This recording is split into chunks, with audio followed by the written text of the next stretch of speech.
Hello, beautiful souls. Welcome back to the channel. Gather around. We're going to have a wonderful conversation tonight.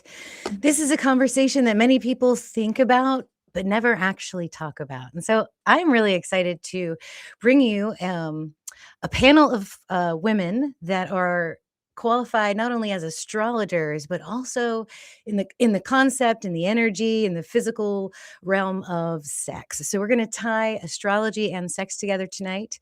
We're going to have an adult conversation. We're going to use all clinical words. We're going to be really mature and adult about it. So, for those of you that came in for the clickbait thumbnail, thank you so much. But we're here to learn. We're here to learn something really fascinating about how our charts explain who we are and what we are. And sex is just one of those energies that's part of that. It's fascinating because if you really get down into it and you talk to somebody about the sex energy in their chart, they're amazed at how accurate it is. All right, so we are going to bring in some very special guests tonight. I see we already have 22 in the chat. That's so amazing. Thank you all so much for coming. I promise you, you will leave very satisfied. So, our first guest tonight will be Maria Schumacher. She's a Wiccan priestess, a constellational astrologer, a dear friend. She does daily astrology for the Radical Astrology group. I've had the chance to meet her in person, spend some time with her energy, do a little bit of magic with her.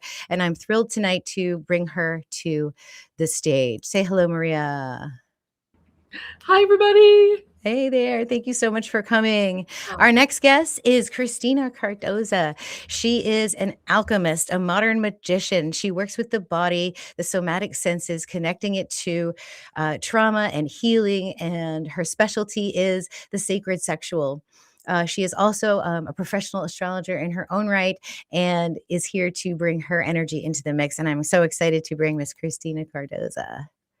Hello. Hello. Thank Thank you. you, I'm very lady. How are excited. you all feeling tonight? So good. I've been so looking forward to this conversation, but I do have to admit that I'm a little shy about this, even though I'm a gynecologist. Like, if you're gonna get this kind of information from me, I prefer we just kinda have it over coffee, like maybe at the kitchen table or out back, but, we're gonna do this on this live stream. We're on Rumble, we're on X, we're on YouTube, and we have our community watching, but I think it'll be fun because there's something here that we can learn, and the more we know about ourselves, the more empowered, the more embodied we can be. So let me just, what I'll do is let Maria tell me about you, tell me about what you offer, tell me about the amazing magic that you do, and then I would like to just kind of get maybe your 10,000 overview of a study of sex and astrology. What does that mean to you? Like what are we going to talk about tonight? So I'll let you take the floor, and then Christine, you can jump right in after her. Thank you, ladies. And thank you, Danny, for inviting me to be part of this journey with you. This is a necessary thing. Um, I think that we're all here, all of us, the three of us have come together, and those of us in the chat room, because we all feel that something has really changed. And I think that something is the opportunity to break some very, very long standing barriers and to heal some very, very long standing, I even hate to use the word wounds. Let's say bullshit instead, right? And to recognize that we are empowered, not even just to take it back, because we haven't fully given it away all of these years, but to claim the power that we all already have and that we all just have a stronger sense of, because things have shifted. So it's time to be able to talk about sex and sex magic in a way that doesn't make it ridiculous, in a serious way, because it's a serious thing. You only have to look at the kind of damage that can be done to a person by being sexually violated or by having that sovereignty damaged to understand the power of sex. right? The power of sex magic. And we all have it. We just all have it within us.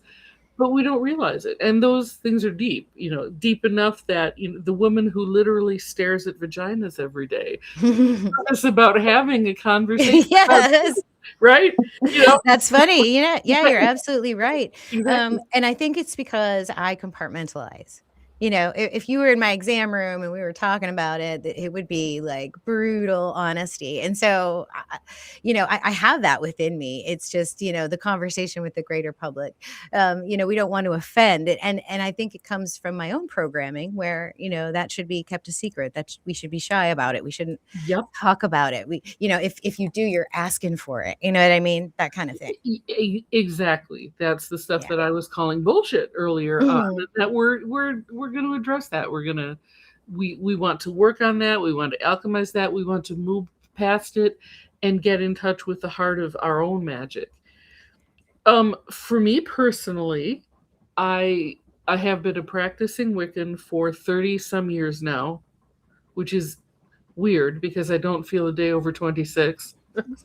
And um but I've also been through menopause, all the way through it.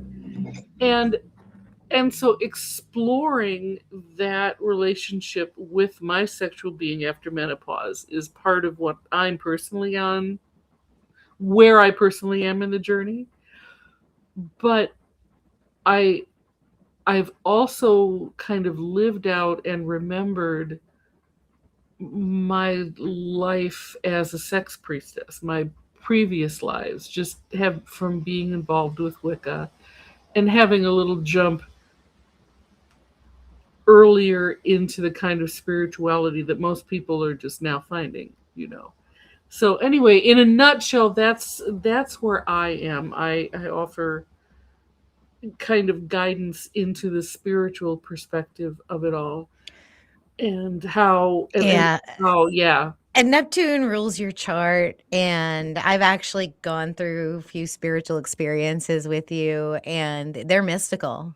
They're amazing. And so, yeah, you bring a lot to the to this table, and I'm so happy to have you here. Thank you so much. Do you feel like when you look at people's charts, do you see their sexual energy? What do you think is the biggest factor? When of course we all look at the Venus. If you're an astrologer and you want to talk about somebody's sexuality, you number one look at where their Venus is. And we're going to touch on that tonight. I also like to see what's going on in Scorpio for them. You Mhm. like to see what's going on in their seventh house. Um, if those three things happen to line up, hell yes, party with that person. So yeah, that's just it's just in a nutshell. Again, that's how you can kind of look at somebody's sexuality. The fourth house, the house of the mother, also has a lot to do with it because we will have inherited a whole bunch of stuff, Okay. both good and bad, from that mother line, and that will often show up in our fourth house. So, Very cool. Christine, tell everybody what you do, the amazing work that you do.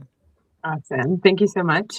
In a nutshell, I teach people how to read their body language, their symptoms, mainly through Germanische Heilkunde, also known as German New Medicine. To me, I start with the biological reasons, like what is going on with the body. We can reverse engineer what's happening in the subconscious and where maybe some of those secretive parts of someone have been in a gentle way. And then the body work through. So that's teaching you how to read your body language and then how to read your stars. As within, so without. My brain sees patterns. And so when I'm looking at someone's body or the symptoms that they write down that they have, I own Oasis of Healing Spa, a salt cave place here just outside of Toronto, Canada. And so I'm very fortunate where people are coming in and I get to see what's happening in the body. And as soon as I look at the astrology with it as well, I'm like, oh, here it is. Here's the thing that you're here to move through or grow through in this lifetime. And so what I feel it does is help someone to shift and lift. So it's like shift, what is the heavy? You need to process as well, not to bypass. So I like it to look at it as the polarities. It's like this hard thing or this sciatica is here. And there's also this about yourself. Or, I combine True Sky Sidereal. I'm one of your students in Stellar Foundations. Highly recommend. I've learned so much, just even from my own chart this year. It blows me away, how sexual the chart is. But with Venus as my ruler, the chart ruler, then it just helped to solidify some things because I grew up in church. And so I was always confused around not necessarily sexuality, but like where's the place to hold? Like we were taught, don't have sex before marriage. And it's kind of like the saint and the whore, right? The dichotomy that I feel lives in so many of us that grew up in church. It's like, okay, we can be holy and talk to God and that kind of thing, but where does sex and our desires and all of that live as well? And so I just feel like all my journey, I was definitely heavily programmed in religion. And then I went complete the other way to sexuality, tantra, learning all that stuff. And I was like, wow, this is actually a way to learn how to come into my body, how to heal trauma, or even just like where you feel shy to express yourself. And a lot of it, I would say, is PG in tantra, which is sexuality and spirituality together. But when you merge that with, I think, looking at the chart to figure out how you're expressing yourself. What sign is your Venus in? What house is it in? I personally love the houses because it's got a theme. Mhm. It's easier to digest as I've been learning the zodiac, but it made so much sense. And I had an astrologer say to me, I have Mars in the 8th house and Mercury. And she said, you must attract a lot of like kinky BDSM kind of men. And I was like, how did you know? Because of Mars in the 8th house. And I was like, okay, that makes sense. And I have Pluto in the 4th house of home when you were talking about that earlier, Maria. And so for me, like just those two together, 8th house is sex, death, and secrets. 4th house is home, roots, family, mother. Um, it's like learning how to heal from the secrets of the family or pushing sexuality under the rug or not really teaching us much. I shared with my mom just a couple of years ago, I said, you put the chastity belt on me and my sister, but you never gave us the key. I'm so like, what are we supposed to do with that? So I really love teaching tools, through the Tantra lens and intimacy, more of intimacy and connection so that you feel more empowered from within, but then you know how to ask for what you want. I think that's the biggest thing because when we are wanting connection, so many of us do not know how to ask. And once you have some of those tools under your belt, then you receive, which then opens up less stress in your life because the stress hormones automatically go down when the feel good hormones. Mhm. And lastly, whether you pray, meditate, or orgasm, your pleasure center in your brain lights up in the same spot. Science has proven that. So it's like pick one. Yeah, you mentioned that earlier, and you're absolutely right. Yeah. It's that ecstasy that overcomes people when the Holy Spirit gets in them. That's the same thing. I mean, what's the first word you say when you climax? "Oh God," Yeah. or "Fuck." Those are the 2 things that most people say. So, there's something to that. In etymology and how words sound, it's called petit mort, the little death. I often imagine that if you're doing death right, it kind of feels like that, you know, where it's just like just overcome and then your body leaves or your soul leaves your body and that's it. What if that's the last time you ever feel anything like that, and then your spirit and you're not embodied anymore. Yeah, that's why I study Venus, you guys, because it's spirit into matter. It's how does spirit become matter? Well, it impregnates the earth with itself, and I think Venus's job is to feel everything for source: pleasure, pain, happiness, joy, sadness. Feel it. Live through it, experience it, alchemize it, integrate it, and send it back to source. And especially, not just with the 5 senses, but with, your spiritual creativity. Venus energy will result in children or your creative legacy that will last the rest of your, even Mhm. after you die, which is like your immortality. So it's brilliant. It's wonderful. I often wonder, you guys both said the 4th house and the 8th house and the 7th house. What about the 5th house? Because isn't 5th house like romance and like sex and like having fun? Do you think that contributes a little bit to You know, how I would say the fifth house. Again, it depends, right? But as the house of self expression, Mhm, I think that there are some people who really do express themselves through sex. Sex is a form of self mhm, expression for them. And I mean, again, that will have a lot to do with other placements. But frankly, I don't think there is any such thing as a sexual addiction. hmm, I don't necessarily believe in addictions anyway. I think that mm. anything that we have coping mechanisms, and until we understand those, we can get stuck in loops. But once we understand what our core issues are and what who we really are and what we really need, we can stop anything at any time. But for some people, that deep, deep seated need for an intimate connection that you really can only get through sex Mhm. or through orgasm as a connection to the divine.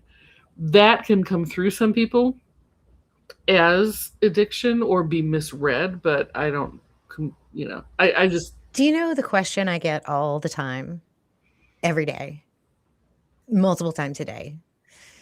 "Doctor, is this normal? Am I normal?" Okay? yeah, Like, is you know, no. like, so I will have a patient and I'll say, "How is your libido doing? Like, do you feel like, you desire sex less?" That's what low libido means. And she'll say, "Yeah, yeah, we used to do it 3 times a day, now it's only 3 times a week." And I'm like, "Okay." I mean, that seems like a lot to me. I just wanna do it more than I'm on call in a month. Like, if I'm doing that more than I'm on call, then I'm in a better space. Some people, once a month is perfect. Some people just cuddling and never having penetration is totally fine. There's no normal. Like, there is no That's normal. exactly right. Yeah. That is exactly right. Like 3 times a day is okay. Oh, yeah, Mm. cool. Why not? I mean, I used to If you're work. not hurting anybody, I think, yeah. Yeah, seriously. Seriously. I mean, you gotta eat 3 times a day. Right? What the hell? Might as Um, well. sure, They say but it's also really good for your health, like, you live longer, your circulation's better, you don't have blood pressure problems, when you're Yes. exposed to the energy of sex, the orgasm and the closeness with somebody else. Even if it isn't about climaxing, it's just about cuddling with someone on a regular basis, like, literally is better for your soul and your health. that's, Yeah. and when you learn a little bit of sex magic, when you understand consciously the interplay of those energies, and then can like move them with intention yourself Mhm, through your body from another body, that's when it really gets fun. mhm. That's when it really gets fun. And again, oftentimes, I think that we unconsciously crave it. And despite the whole gestalt of having you should only have sex before marriage, you have to be the virgin, of all of the stuff, the religious stuff that's been layered on top of that. Our bodies, our DNA, our cells, our bones know that we are capable of these connections. We understand it. And when we're allowed to make connection in those ways, in those proper ways, then we don't need to find ecstasy in inappropriate ways, right? Absolutely. Yeah, totally. And I think that going back to the fifth house, like definitely to me, it's like nice romance or domestication. Like when you're in a relationship with someone, procreation, children, play, etc. So it's like the nicer version of your romantic life, I would say. And then eighth house to me is more of that like dark feminine kind of sexual energy where it's primal um, and delicious energy as Magical. well. Very Mhm. magical. And I think it's really just knowing yourself and how to move between the two. But also, as we get older, we have access to that energy and it can help you to come alive. It can take away menopausal symptoms, which is really just often a resolution. because we now have boundaries and we feel stronger and we're saying no to more things. So once you've got, that perception change in your brain, a lot of those symptoms are more of the resolution. So I think it's not fearing, like so many people are like, ooh, intimacy, which really means into me see, the etymology of the word. And so you're allowing yourself to be seen by another person, to be in that vulnerable spot where you can ask for something that maybe you are not used to asking for, or it's a little bit taboo. I mean, your kink really is something that is taboo to you. That's really what your kink is. Right. And your taboo is another person's like, cereal with milk. Right? Yeah. But they're all telling something about yourself. I Mhm. think it's like children playing. They're expressing something from inside that they're trying to understand, or that they want somebody else to help them to understand. They want somebody else to see. So yeah, it's not, and none of it's bad. It's just this is how I'm playing, and I'm playing to express something. I'm playing with these particular toys in this particular way, or I'm avoiding playing. That says something too, you know. Right. Right. What do they call it? The quickie. Right. Right. Just getting it done. Or the abstinence, or I can't be bothered Yeah. with sex. There's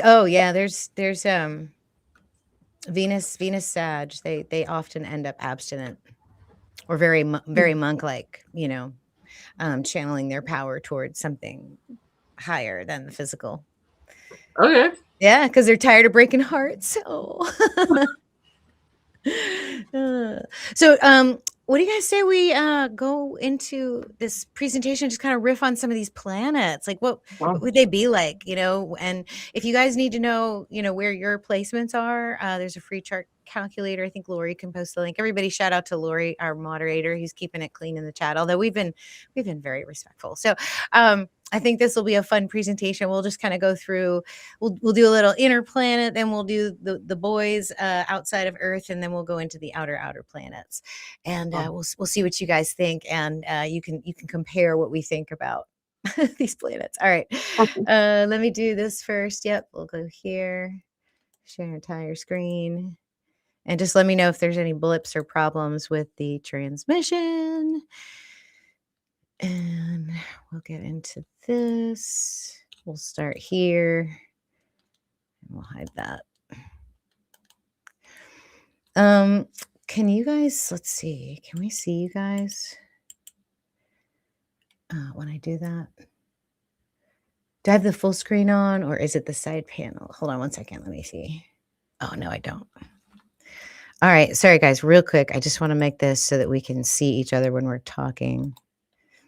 And sometimes when I set it up, it doesn't work, but this should do it. There we go. There we are. All right. Okay. All right. So here's the presentation. Again, I am a gynecologist, obstetrician gynecologist. I deliver babies. I take care of women. I've talked to tens of thousands of women about their life, their sexual energy, their fertility energy.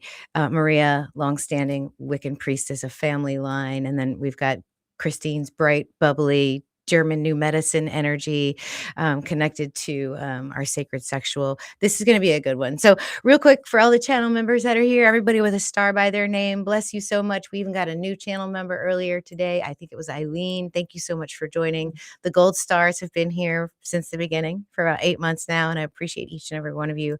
Thank you so much. The Cycles of Light class, that's coming on the 10th of January at 10 a.m. Central Time or 11 a.m. Eastern Time. And we are going to go through it. You don't really need to know astrology, but you'll want to learn astrology. My hope is that after you take this class, you will be so obsessed with astrology because you finally understand why the heavens are so amazing. So please check out that class. All right.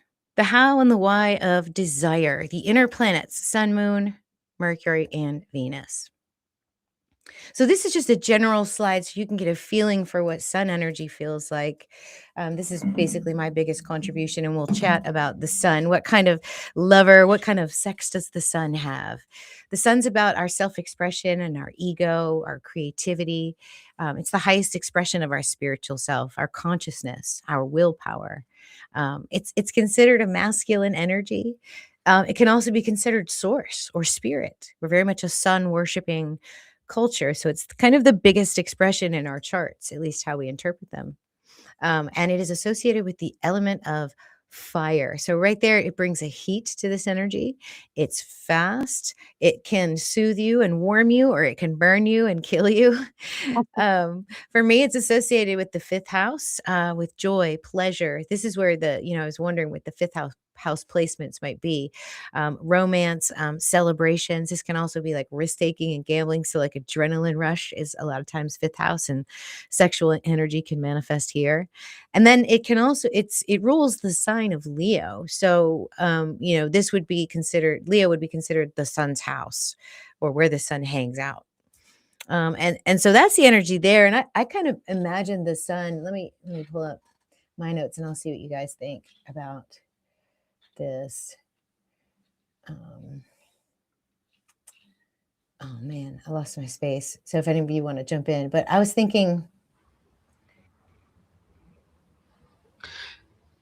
To me, this is like an energy where it's just like push, almost meaning the physical, not necessarily the sensual. Yeah, very, very non-sensual energy, I think, with the sun. Yeah, it would seem to me that, well, the sun is how we're seen in the world, right? What we want to display. And so that would have a lot to do with how we display our sexuality. Right. Right. How do you tend to display For yourself? sure. Yeah. Like if you got a stacked Leo, then you're gonna want to be somebody who's an exhibitionist, maybe, right? You're going to be dripping with bright colored clothing and jewels, and Yeah. everything about you is perfection, and I want to show it all off, which I totally love about Leos. A really balanced Leo just loves themselves in a beautiful way, and is like, yeah, I am going to wear all the jewels, and I am going to decorate, and I am going to display myself in a very uninhibited way. Whereas somebody like me with this in a fucus sun might want to have a little more mystery Right. to it. You know what I mean? And neither one is right or wrong. It's just, this is how you display yourself. This is what you want the world to see. Yes. And I think there's a warmth here. There's definitely a fire, a magnetism, right? Like an excitement, the butterflies you get in your stomach. I kind of feel that with kind of Leo and sun energy. Mm-hmm. Somebody you just want to be around, like a moth to a flame almost. Yeah. Yeah. Mm-hmm. So what do you think? Would this be, so I got to my notes and I don't even know. This is, so like intensity. So if the sun were in the act, what kind of intensity would it be? And I thought maybe it would be very steady. Like it wouldn't be like popping off. It would just be a very steady energy, like as long as you want to go, the sun's going to go. I would say that it's definitely not a flirty energy, but it is highly magnetic. So just being yourself in sun energy is how you magnetize people to you, and you look sexy. I think if it was staring you in the eye, it would be very unbroken and devotional. So like the sun would be sort of gazing at you right at your third eye. And the favorite time of day would be morning, sunrise, or the golden hour. So and also cannot resist open admiration and sincere praise. So what do you think? Yeah, very playful. Also, likes to have fun with it. I think of all the signs, I might have the least trouble in asking or just taking what it wants. Very keen perception. Yep, good point. Even with eye contact, this would be very, like, they can hold eye contact. I would say not be one that's more shy. We'll get to those signs. Right. I mean, just out of curiosity, how do you want the viewers to apply this to their chart? Are we doing it through Venus, or Well, depending just on all the planets do their thing, right? We're gonna get to Venus in a little bit, cool. and we could actually do a 10-month container on Venus, but we'll talk a little bit about that too. I have one slide on Venus, and then we can break out into just a little bit of a discussion. But the sun is part of your sexual energy. I think it's how you magnetize. It's how you flirt. Your peacock feathers, so people will see you and be attracted to you. I think that's a big part of it in the attraction mechanism. Yeah. Okay, cool. So that's sun. What do you guys think? Where are y'all suns? Does that kind of somebody's a triple Leo in the chat. Yeah, put Fire your placements in Couple of here. triple Put your Leos. placements in here. If we'll go through it in a little bit and see. Maybe we'll get a whole story for you, for some lucky viewer. All right, let's move on to the moon then. So, if the sun is that sort of like the magnetic stuff, then the moon is, Sensual. what is it like? The sensual, the feely, Yeah, like the dopamine. What feels good, right? Mm. Is he gonna call me? Am I gonna call him? Like maybe we'll see each other. I don't know. Like, I feel like that's kind of the moon energy. It's hopeful, right? and it's affectionate. Yeah. Yeah, I think that it's moon has a lot to do with how you connect emotionally with your partner, Mm. or how much words Where is he? is yeah, moon emotions. I see it too as slower than the sun would be fast. The moon is slow, fire, water. But the moon, it's what drives you. And so even depending on where your placement is, what house it's in, it's going to determine what kind of energy you bring forward as well. I think the kind of the notes that I took for the moon would be intensity would be mood dependent. So Mhm. if they have a very strong moon Venus, maybe moon 8th house, then the intensity of their sexual experience might be dependent on their mood. Like if they're in a bad mood, they might want to get angry with you. If they're in a fun flirty mood, they might a playful mood, etc. But I think in general, the dominant energy for moon is soft and emotional and shy. They're not really going to flirt with you. So if the moon rules your chart, for example, the way that you come off to people may be kind of emotional and shy and not really flirty or magnetic. Like you're a diamond in the rough. People will find you and be like, "Oh my God, you're so amazing." I think that's really what moon energy shows. I think the eye contact is also sheepish. Like you might catch them staring at you across the room, right? Sort of like looking up with those eyes and then looking away. They prefer comfort and softness and privacy for the actual act itself. And I Mhm. think the favorite time for moon to have sex would be late night thunderstorms and full moon energy. This almost sounds like we're talking about people's rising signs. We could be. Like if you've got moon rising or if you've got sun rising, or you know what I mean? Like who's the dominant? You could look at it that way too. But I mean, we could put the moon on the ascendant or each of these planets on the ascendant as the example, of course. But just what this energy kind of would carry through and how it might appear if it's a dominant energy. Yeah. Yeah. Yeah. Yeah. Yeah. Yeah. Yeah. Yeah. If you're moon dominant, then we're talking Yeah, that. and the moon people Sun can't dominant, we're talking that. Yeah. they can't resist tenderness, like That's it. stroking their hair, feeling really safe with you. And when someone feels really safe with you to a moon energy, Cancer energy, that's everything. That's why 4th house is so important, I think. Mhm. Yes. Because where you feel safe is where you can be your sun, right?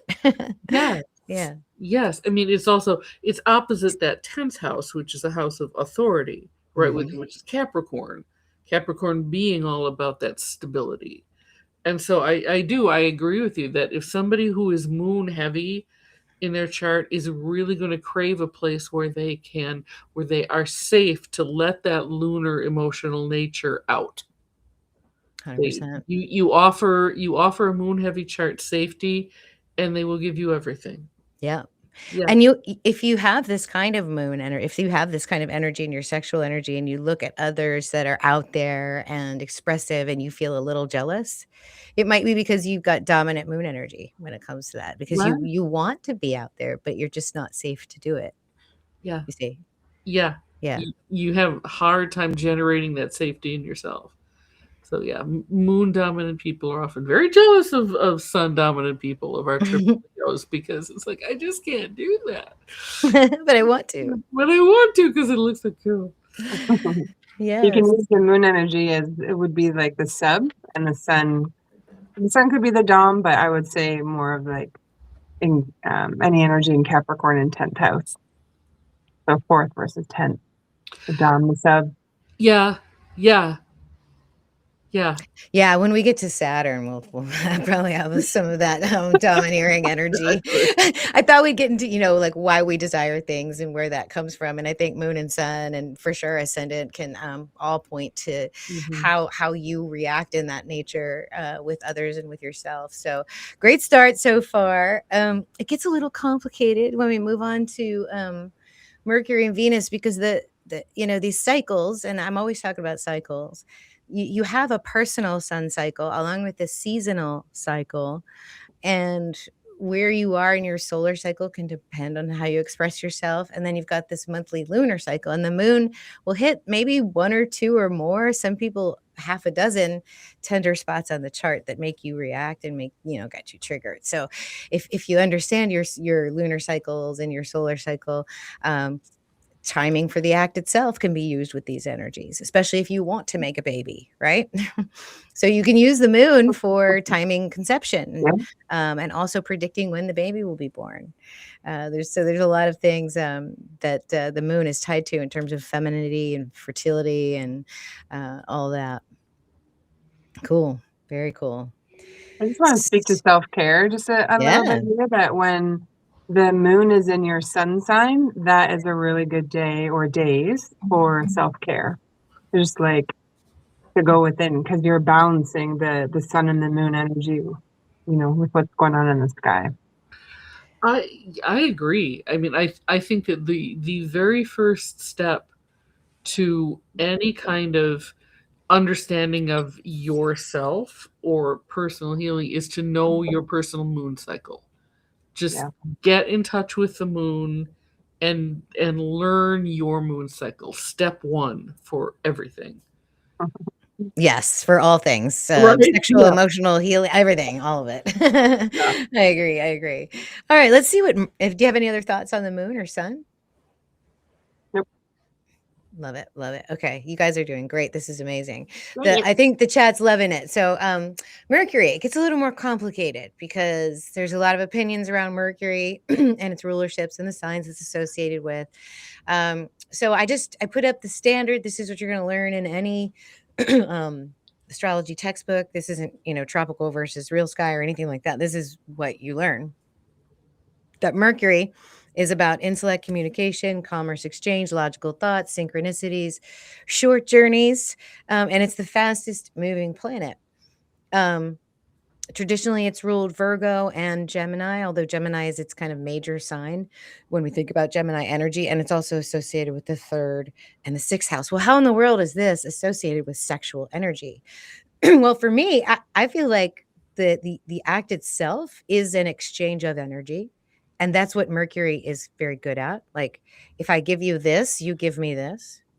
And to know how your Mercury works, because some people's Mercuries are really good at knowing when something's good for them.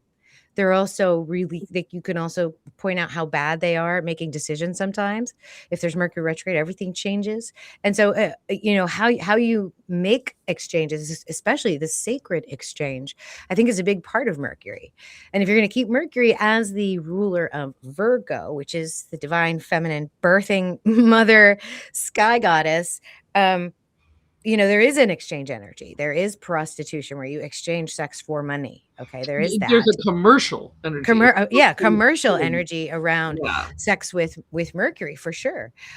So Virgo is earth energy, and Gemini is air energy. And Mercury is typically associated with the mind, the thought. So air, thoughts, that kind of energies. And doesn't your fantasy feed how the body feels? So when your mind is thinking of the perfect sexual situation, then it is feeding into the body chemistry and into the overall reception and presence during the act itself. What do you guys think? It's like the lead up with your mind of, oh, I'm going to go on a date, or I want Mm-hmm. to be with my partner, that kind of thing. It's like the lead up. It's almost like with Mercury is the mind and Venus is the heart, which I'll get to next. But I also see, with Mercury energy, that would be someone who needs their mind turned on first, especially if this is your chart ruler. Mm-hmm. And so then it would be someone who is demisexual or sapiosexual, where it's like, Right. don't just touch my body, come through my mind first. That, Write me a sexy story. Yeah. Oh, yeah. I completely agree. In alchemy, Mercury is seen as the, well, I mean, we create the divine hermaphrodite, right, when Aphrodite and Mercury come together. Yeah, Hermes and Not- Aphrodite. Exactly. They're not necessarily lovers. They're like each other's antithesis.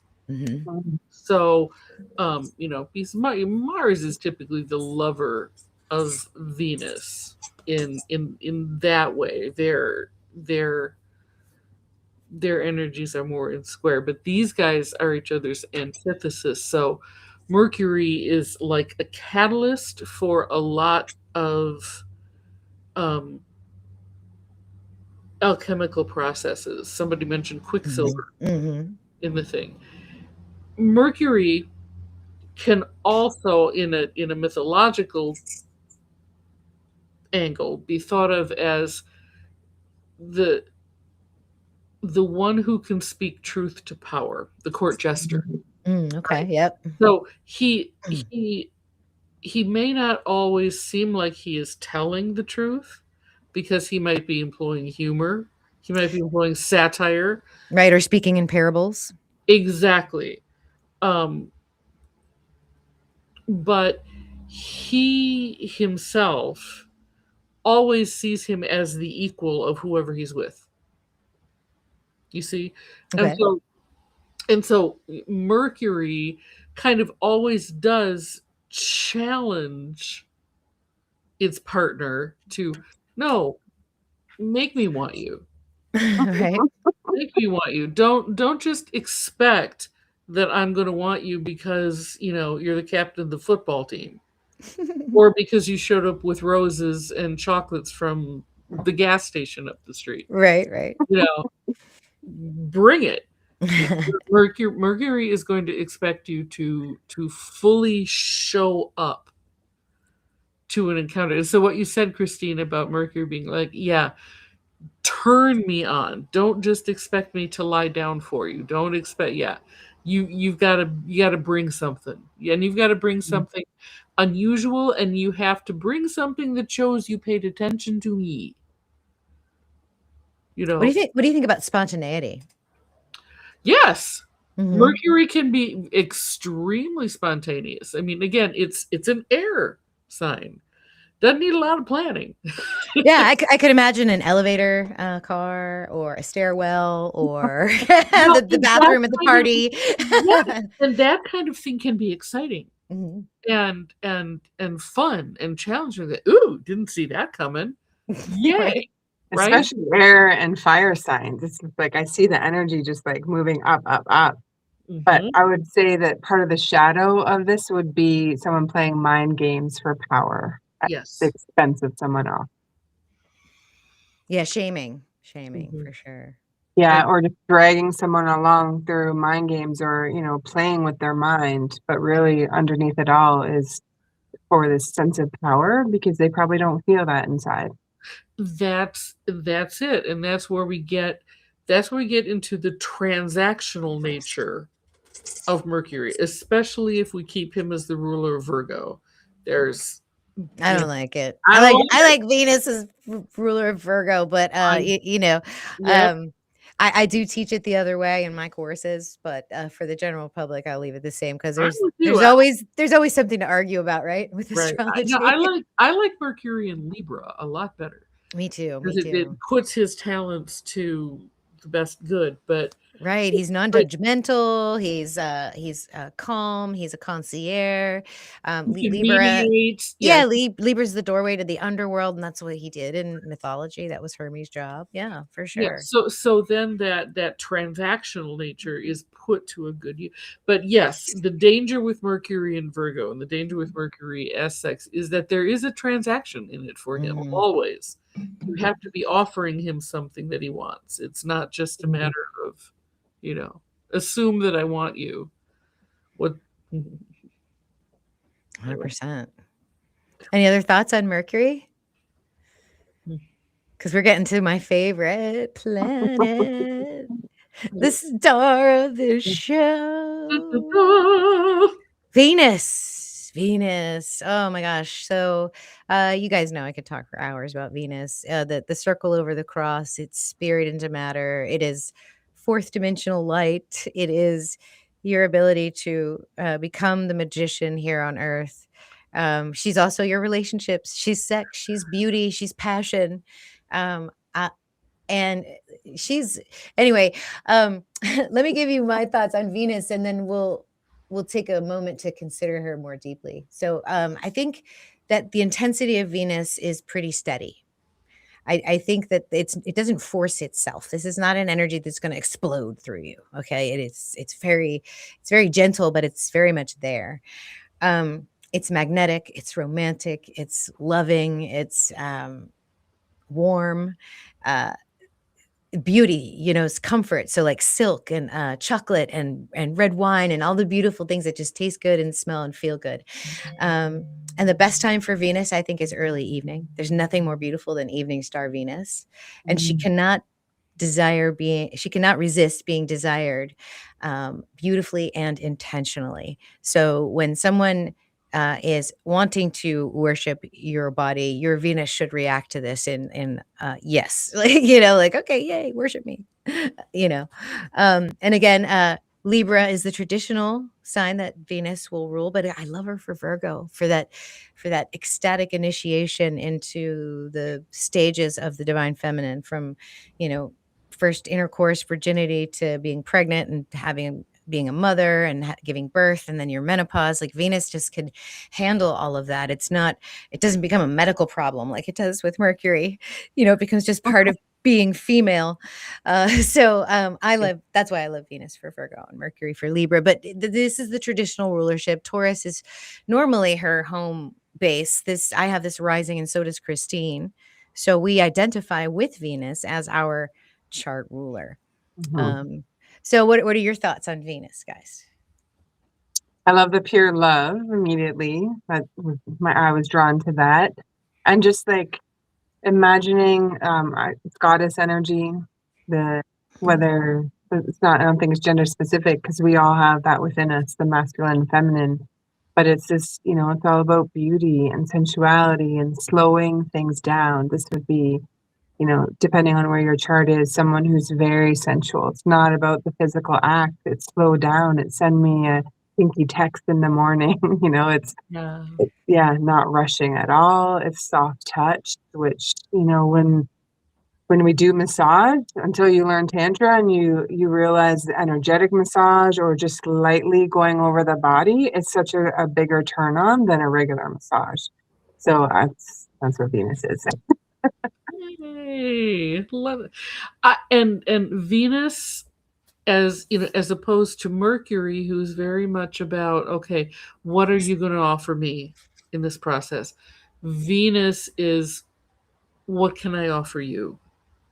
What do you need? What do you, my partner, need to get out of this?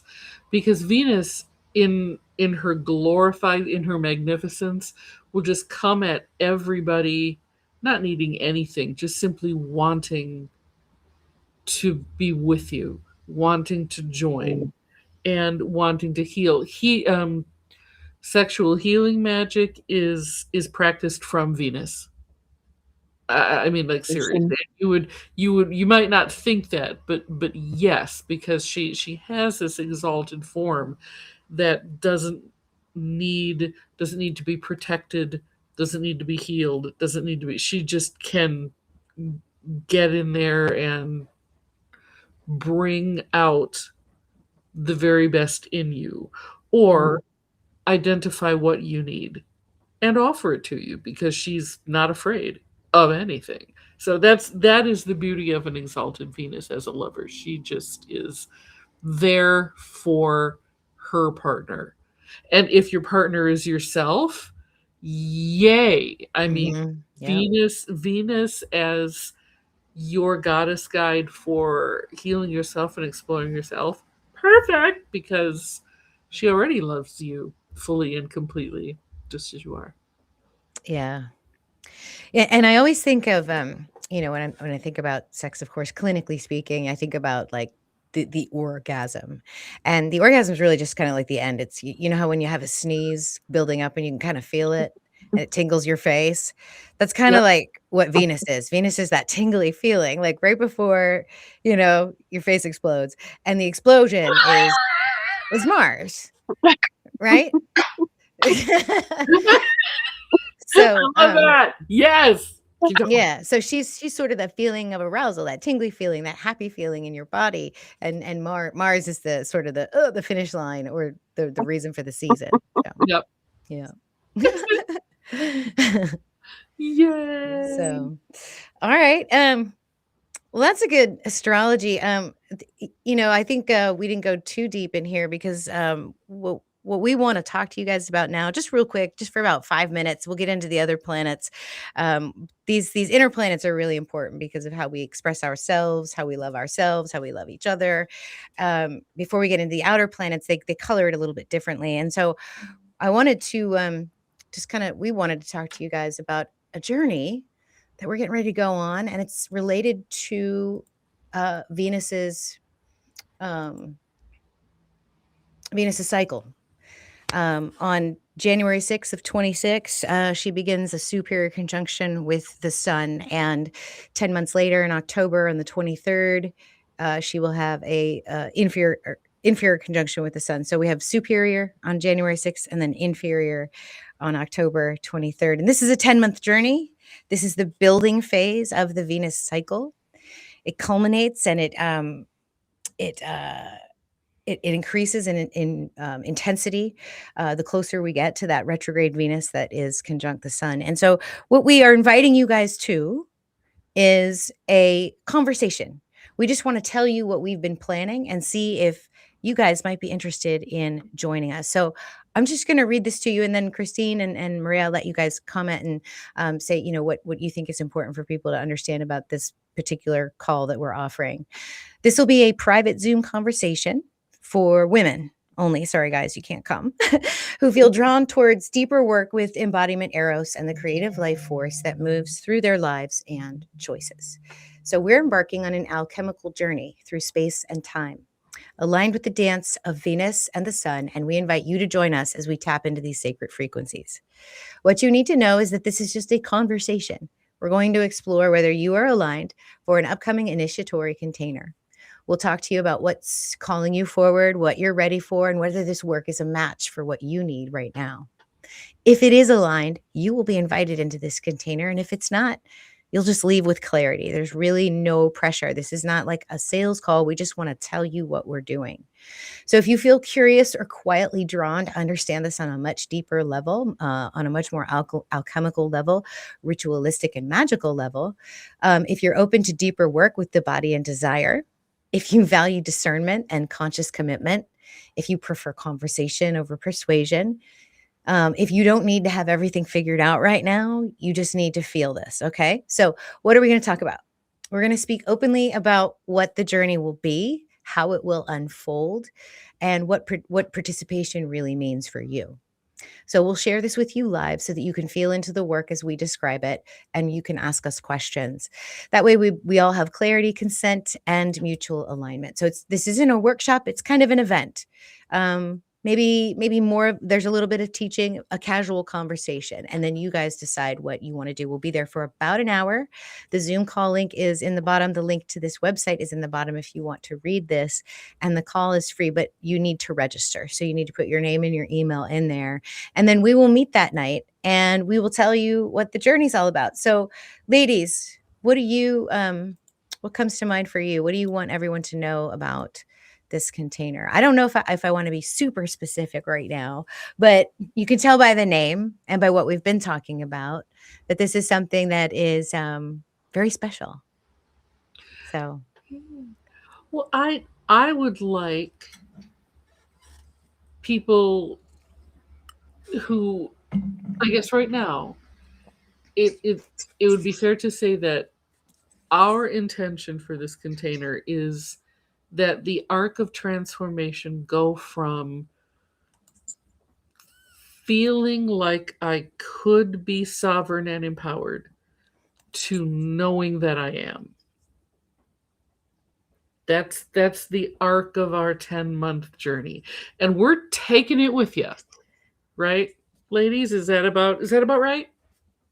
Yep, totally. It's like a deepening and finding yourself within, your love, how you love, going through the astrology, where Venus is, what house it's in, etc. I really do feel that the more you learn about your chart and you understand like how you love, what experiences may be difficult in relationships that you've come to go through, because to me the chart is your soul contract, then things will start to make more sense. But it's this deepening, this alive, you just will feel alive coming home to yourself on this level with Venus.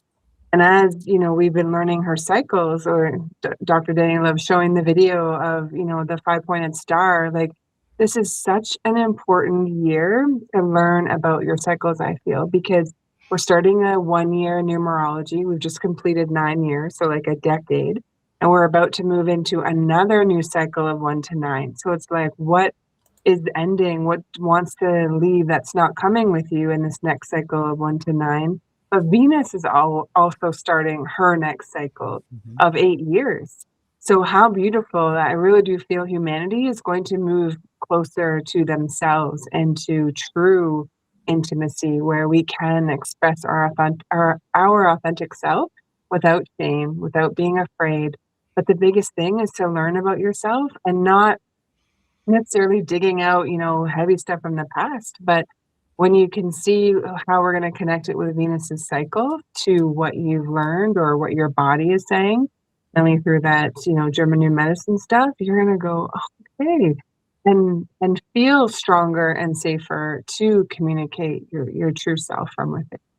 It's this really beautiful deepening, but I love that the astrology is going to be pulled in with it, because the more I learn about Venus, and not just Dr. Danny's, contagious love for her, but it's really special.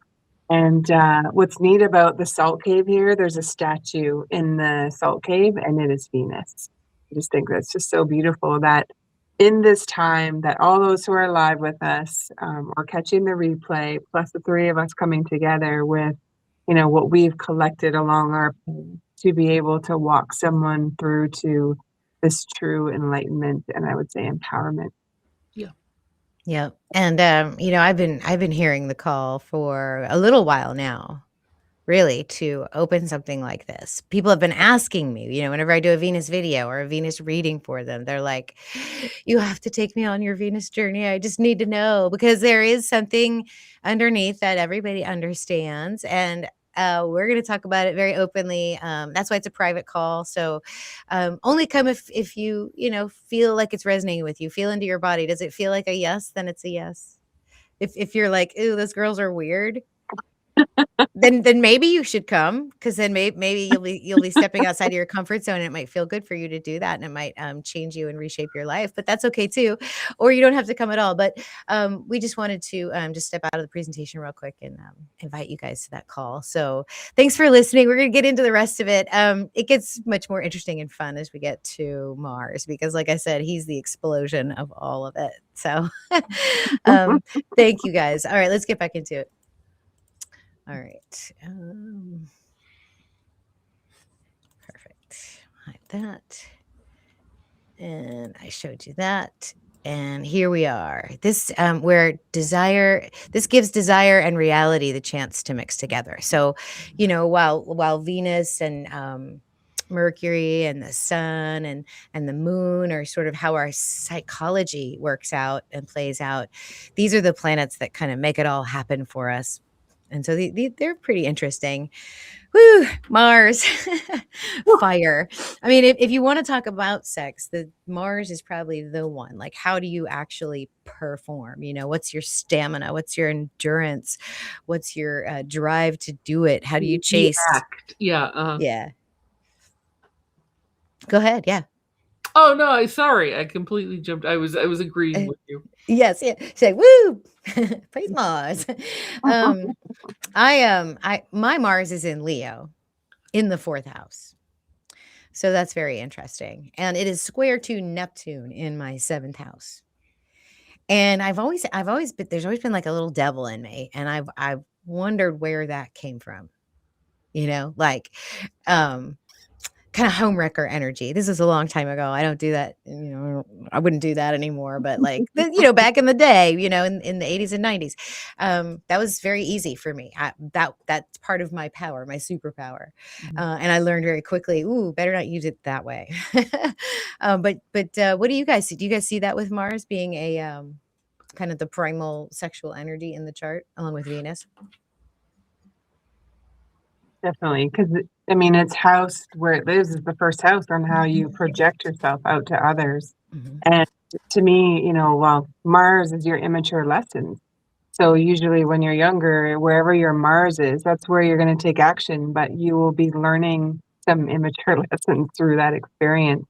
And it's definitely, you know, the driver, it's fire, sex drive. It's, you know, it's depending too what is beside your Mars is going to direct or just share with you some other parts about, you know, how you express yourself to others or how you take action. Mine's in the 8th house, which I absolutely love.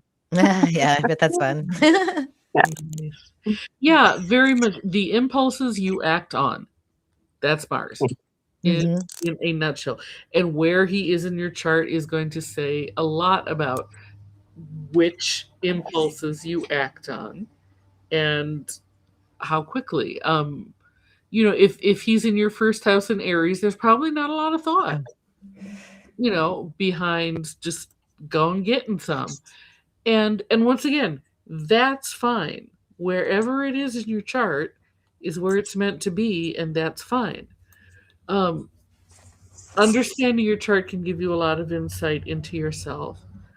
Mm. However, we also can choose what we it doesn't mean that's how you always have to act because we do have free will. So that natural inclination toward following impulses doesn't always have to be followed, but knowing that you have it is a very good thing. Because some don't. Some people, you know, have got Mars buried in Libra, the 7th house, retrograde, right? They need a permission slip before they did anything. So it really right. They need a written invitation in triplicate, and then they still have to go ask their mom if it's okay. Right, and Mars in Virgo wants to wash his hands and make sure everything's clean and yeah.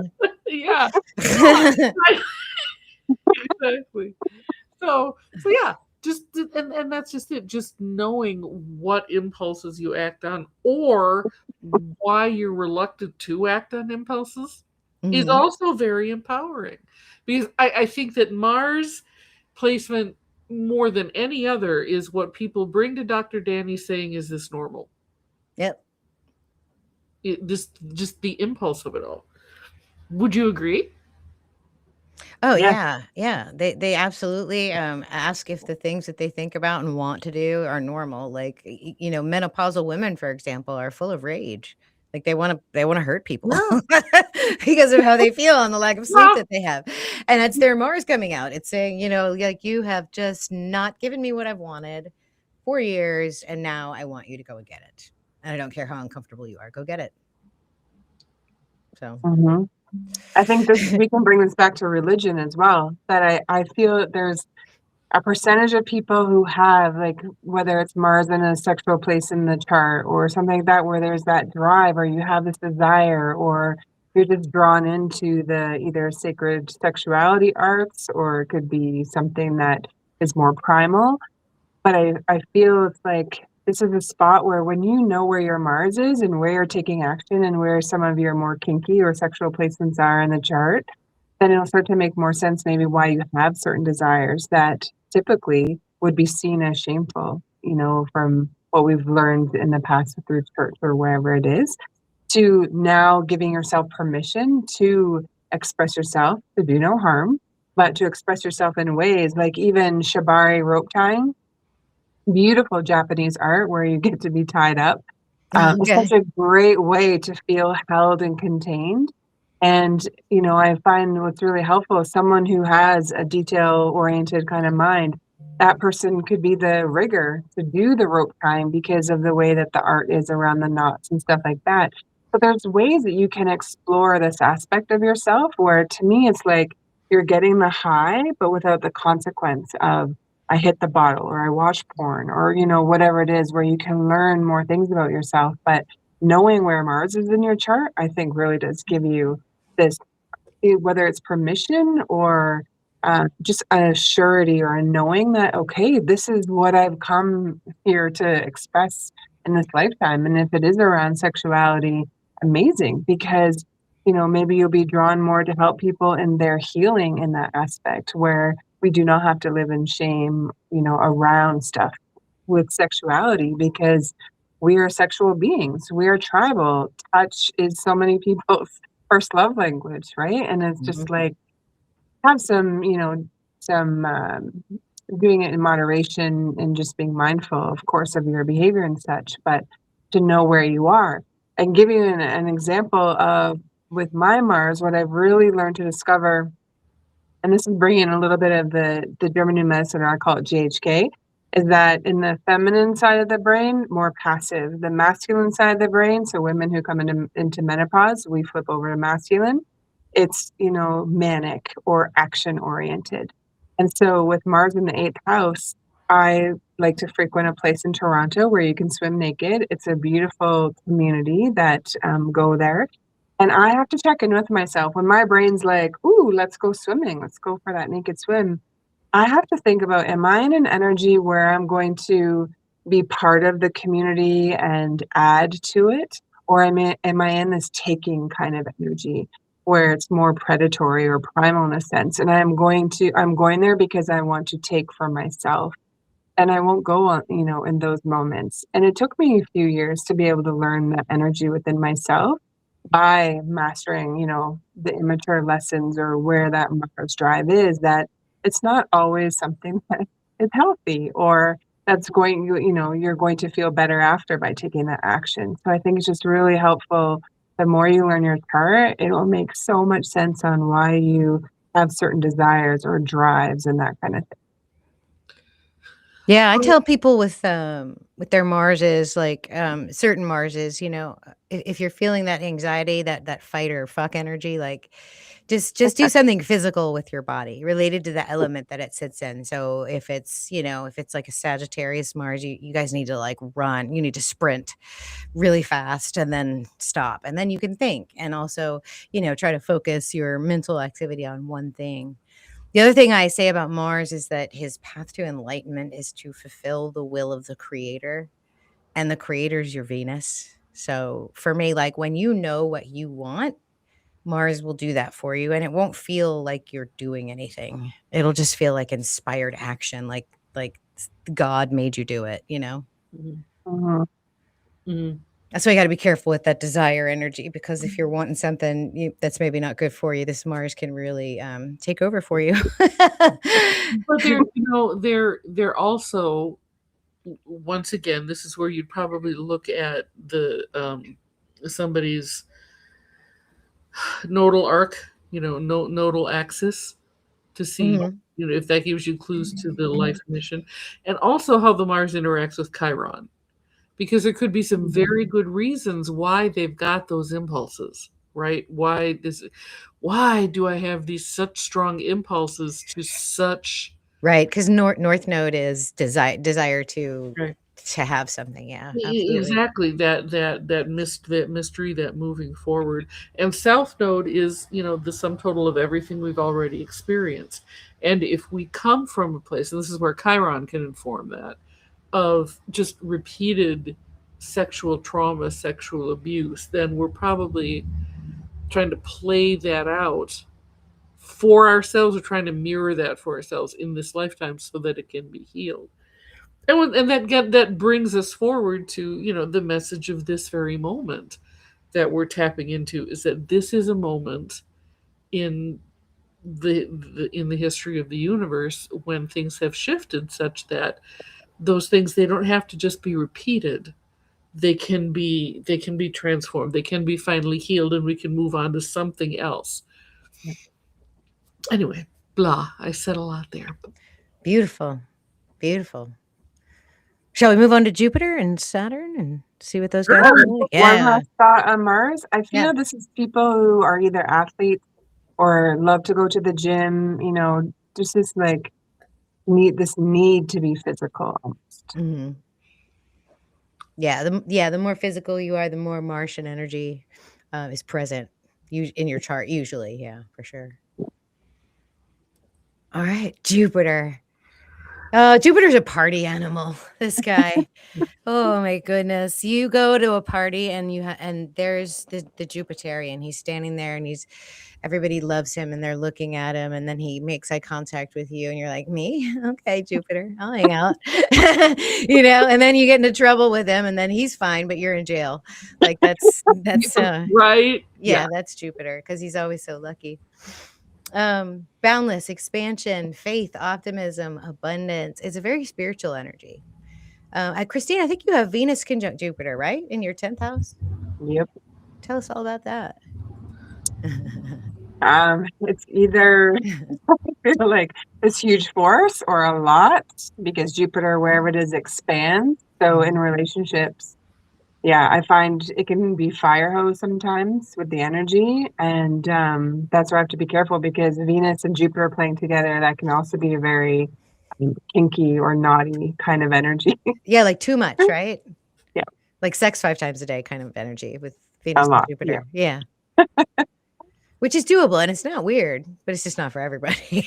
I feel like, but yeah, it is you. Mine in the 10th house, and then Pluto in the 4th house, as that opposite axis. It's like, it's been so neat to be born into a very religious family and then move through so Jehovah's Witness, Catholic high school, Baptist marriage and divorce. Now, one of my nieces is half Muslim. And so just learning through the religious part of it and around how you can be yourself, through sexuality in all of those cultures or those religions.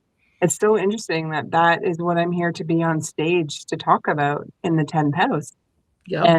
And even, my mom's story, and so much, with just dysfunction, physical abuse, sexual abuse, all the stuff growing up, just, I find that generation definitely.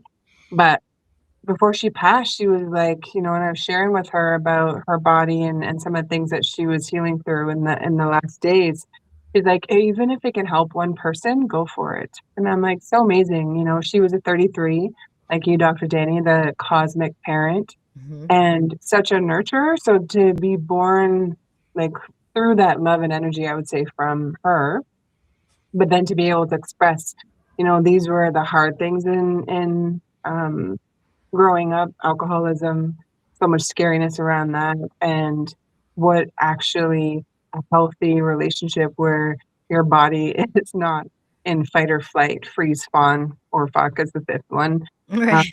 In a calm state where you're not trying to get away or fawn because this is too much for you.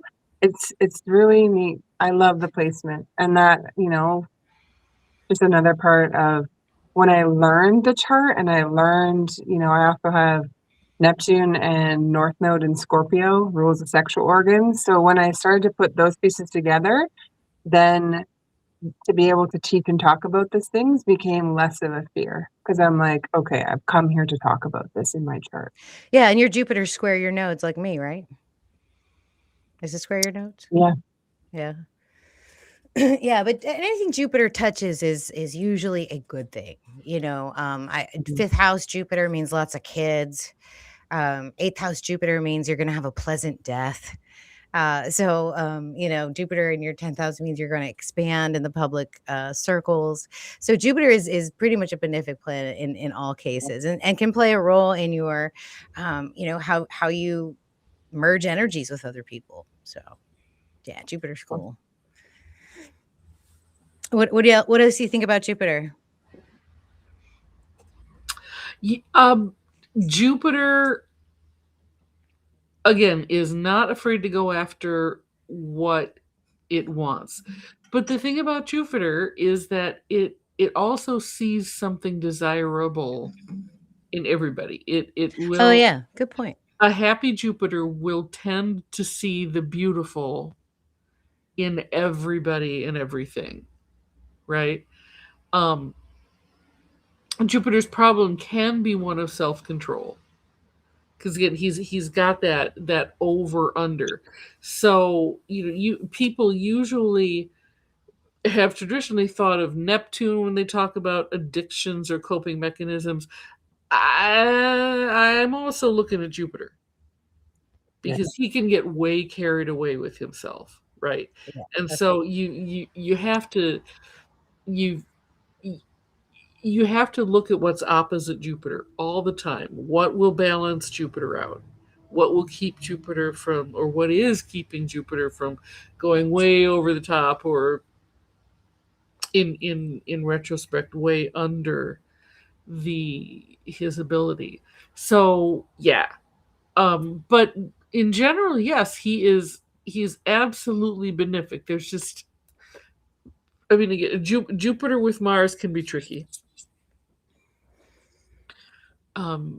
depending on where they're placed. But yeah, just generally benefic, because he just has a positive. He's got that Sagittarian. I want to be positive. I want to have experiences. I am optimistic. I'm always looking forward. I'm trying to see the bigger picture. I'm light. Jupiter is a light. Yeah. Yeah, I like it. Okay. Let's get into Saturn, because Saturn and sex is kind of a weird concept. But I want to admit something to you guys, okay? So, and I've never told this to anybody, but I'm going to tell you guys. When I was learning these planets, when I was learning these archetypes, I would spend, a week or a month or a day with them, because I wanted to understand them. So I would download as much as I could from the internet. I would sit with it. I would create art around it, create music around it, and just really be part of this archetype. I would try to, like, if I had a telescope, I would see if I could see it. And part of that was, what would it like to be in a romance with this energy, with this personality? Like, what would Saturn be like as a lover? And Saturn is probably one of the best, I think, because Saturn is about the real world. It's about the physical act, the loyalty, the integrity. So if you want to have a relationship with somebody, Saturn's a pretty good one to do that with. Like, you'll feel held, you'll feel steady, you'll feel stable with a good Saturn energy in your life and in your chart. So what do you guys think about that? I can also see the controlling energy coming from Saturn, like wanting to, like, kind of control every single moment of the act itself, and, trying to plan it all out when it doesn't really need to be. It could be more free flowing. Saturn might be a little bit too rigid around that. Also, there might not be a lot of emotion in it. If you're looking for, like, emotional validation, Saturn's not really all that good at it either. But if you want to raise the Kundalini, you want to have a mind-blowing experience, Saturn's probably the one that can do that. I don't know. What do you guys think? Well, that's that 10th house energy that we were talking about for the moon, right? If that moon needs to feel secure and held, so that she can fully express her emotions, which is what her job is. And Saturn energy provides that. That's why the 10th house is opposite the 4th, right? Because the Saturnian energy provides the stability that the lunar energy needs to feel safe enough to fully express its emotions, to be fully nurtured, to be fully grow, because our emotions grow within the container of our bodies. They're not just always out there in the world. They have to come through, and this is where they process, right? They come through our bodies, but they can't stay there. They don't get processed out here somewhere. They process in here. And we need to feel safe enough to let that process happen. And that's where Saturn can come in. So I can totally see what you're on about, Danny, is that in some ways, Saturn, if he understands his mission in all of this, can be like, okay, here's what I need to do. And so here's what I'm going to build to create that container that this person needs to fulfill the mission. Absolutely. I Saturn think can also Saturn, mean, I'm sorry, Christine. It can also mean older partners, like if it's in your 7th, 8th house, that kind of thing. I know Saturn in 8th house is one of those energies that likes to cause a situation so that they'll get a reaction, so that they have the solution, because they like to have the solution as well. So like if you don't have I don't know, for example, the lights go out or you don't have a condom, Saturn's going to come to the rescue. Like Saturn's going to figure that out, like, let me get the candle. Let me run out to my car. I'm going to make this happen. Saturn would be like that to me. to me, it's like Saturn, like we know, is a disciplinarian, the great disciplinarian, but you need to have structure. So if there's, if you think of like 10th house, 4th house, so that moon energy, Cancer, very loving, feminine energy, and then more masculine with Capricorn 10th house. To me, Saturn then would be like the riverbank, and then the fourth house or the feminine energy can flow in there. But when you are creating something, if there's no structure, there's no boundaries or borders to know where you fit within, then you're just floating or you may feel lost. I just think of consistency. Children need consistency, and I find that Saturn will do that, looking for that consistency so that you've got your crap together, basically, and that you feel organized. Brenda asks, could Venus in Capricorn be a dominatrix? Venus in Capricorn be a dominatrix? I could see that. Yes.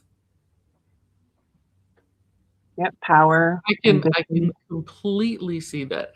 I could also see her. I could also see Venus in Scorpio Oh, yeah. being a dominatrix too, for sure. Like a Venus and Pluto combination. Yeah. Yeah. Mm-hmm. Yeah, because power. Yep. Yeah, because that sort of power play. Sure. It all, again, it all depends on what you're looking to get out of that dominating experience. Are some people need to have somebody else in control. Mm-hmm. They're looking for that ability to relinquish control to a place they can trust. And some people need to be the one in control at all times. And I'd say that's almost a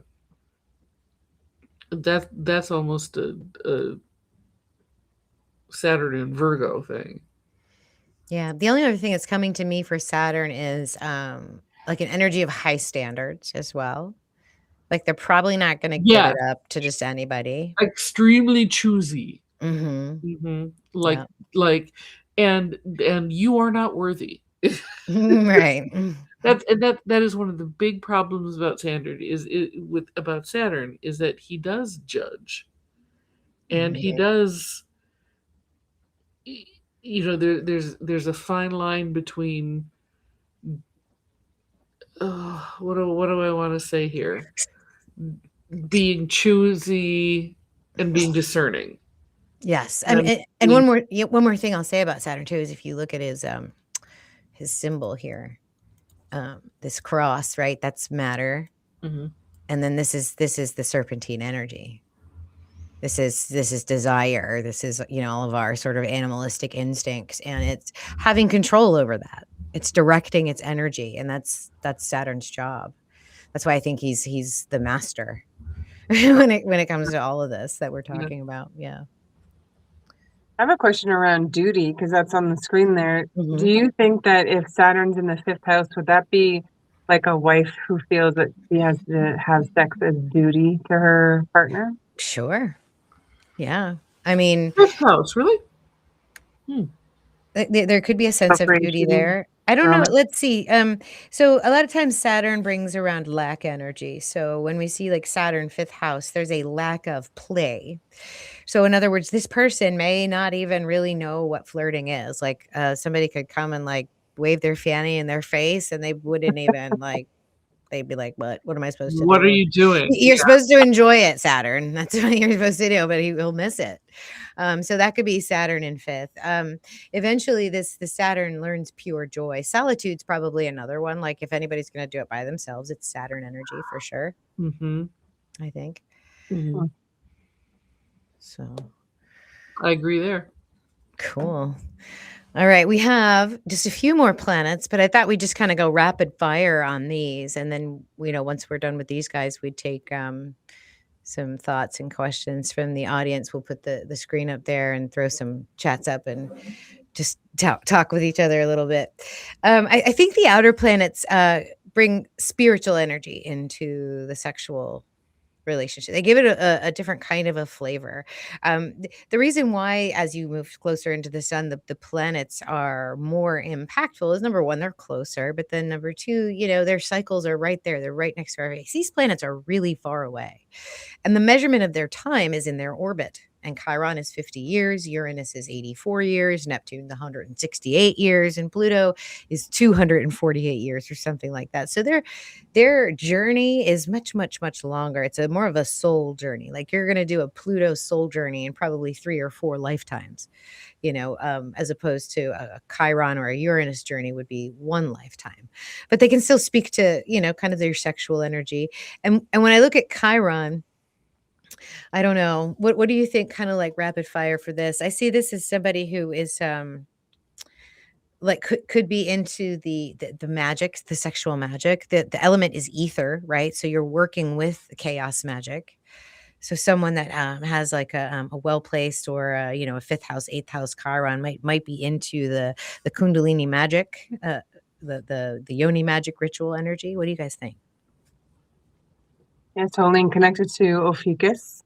So that to me, that's like the void, spirit, God. It's this, yes, like a deep healing as the wounded healer, but this connection to, I would say, out of mind states. So higher consciousness, that kind of thing. If you're looking at it from a sexual perspective, it would be like deep journeys. I would agree. I like the deep sex magic, and knowing that there's a transformative quality beyond just the physical contact. I think that's what Chiron offers. Right, because Ophiuchus, the whole part of the sky, when we look at Scorpio being kind of underneath of Ophiuchus, that is literally the cosmic act of copulation, right? Some people don't even see it as a scorpion and a man; they see it as a woman over top of a phallus, and like there's all this kind of Right. like sexual energy for the galactic center, The womb and of creation, right? the Yeah. womb of creation.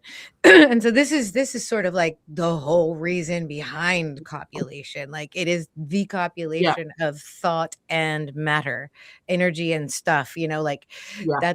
that's where Chiron lives. So you can have very spiritual experiences, with Yeah. your sexual endeavors, and Chiron may play a big part in that. I mean, some people even do like, psychedelic journeys and have tantra with, so Chiron well placed could be very facilitated, could facilitate that kind of thing for you.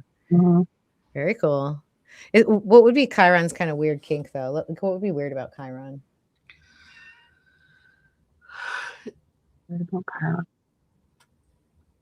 Um. Maybe pain play. Yeah. Deep wounding. Oh, like this the smacker? The ass smacker? Yeah, Okay. exactly. Or just wanting to force emotion through, like the kink about. Maybe going through to extremes to actually feel something. I think that's it. Yeah. Yeah. It Yeah. Yeah. really is going to depend on what he's in contact with, Chiron. You Or know, or being so afraid to even open up that space to anyone. that, That could be it too. yeah, Being so wounded and so scared to be vulnerable that's it. and to use that magic. Hmm.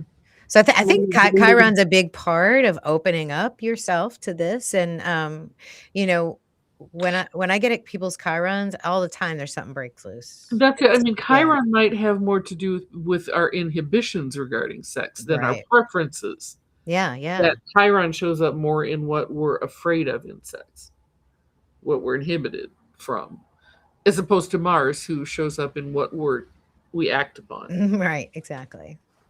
I see Chiron as that it's that cave that you're afraid to go into, but it's where your greatest treasure lies. So it's like when you can master yourself in that energy, then I feel a whole other world of stuff.